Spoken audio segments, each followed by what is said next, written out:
বাণিজ্যিক খামার এবং নতুন উদ্যোক্তারা, আমি আপনাদের সাথে আছি সোহাগ সিরাজ। আজকের আলোচনা মুরগি কেন হোয়াইট ফিল করে সে বিষয়ে আজকে আলোচনা করব। একদিকে যেমন মুরগি হোয়াইট ফিল করে, তেমনি আবার স্ট্রোকজনিত কারণে অনেক মুরগি মারা যায়। এই জন্য খামারের ব্যবস্থাপনা পরিচালনার জন্য অনেক বেশি দক্ষতার দরকার হয়। না হলে খামারের ব্যবসায় অনেক বেশি লস গুনতে হয়। কারণ মুরগির যে ফিডের বাজার অবস্থা, বাজারের মধ্যে এখন হাই রেটে প্রায় মুরগির ফিডগুলো বিক্রি হয়, যার কারণবশত মুরগির খামারের অনেক দুর্দশার মধ্যে পড়ে যায়।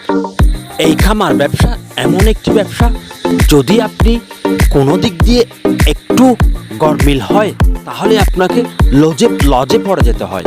এই জন্য এটা বি কেয়ারফুলি কাজ করতে হয়।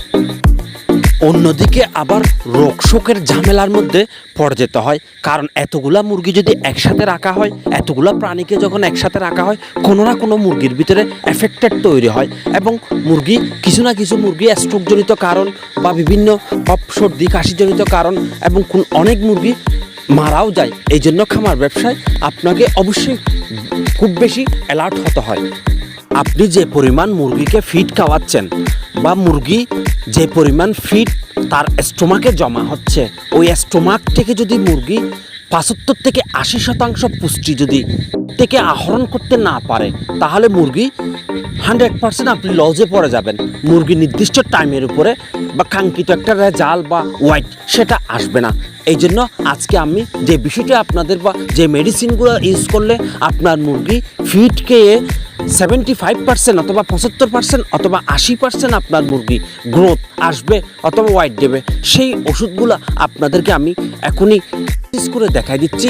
আপনারা ভিডিওটা একদম মনোযোগ ফুল কনসেন্ট্রেশন নিয়ে আপনারা ভিডিওটা দেখবেন, আপনি একটা কাঙ্ক্ষিত রেজাল্ট পেয়ে যাবেন। আপনি যত বেশি মুরগির ডাইজেস্ট ভালো রাখতে পারবেন, মুরগির ডাইজেস্ট বা হজম শক্তি ভালো রাখতে পারবেন, তত বেশি আপনার মুরগি ফিড খেয়ে ভালো একটা রেজাল্ট আপনাকে দেবে। সেটা ভালো একটা গ্রোথ অথবা যতটুকু ওয়াইট দেওয়া দরকার সেতটুকু মুরগি ওয়াইট দেবে। তো এই জন্য ডাইজেস্টের উপরে আপনাকে বেশি বেশি মনোযোগ দিতে হবে।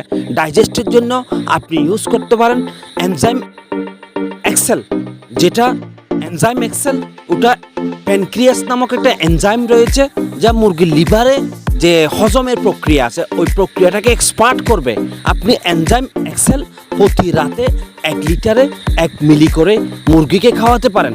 পাশাপাশি আপনি জিঙ্ক মনোহাইড্রেট সকালে বিকালে আপনি মুরগি বিক্রি করা পর্যন্ত জিঙ্ক মনোহাইড্রেট যদি আপনি চালিয়ে যান, তাহলে আপনার খামারে আপনি লজে পড়বেন না এবং আপনার যে খামারের অর্পিত খরচ বা ফিড খেয়ে মুরগি যে আপনাকে লস গুনতে হবে, সেই লজের দিকে আর যেতে হবে না। ইনশাল্লাহ আপনি ট্রাই করে দেখেন আপনার খামারে, আশা করি আপনি একটা ভালো রেজাল্ট পেয়ে যাবেন।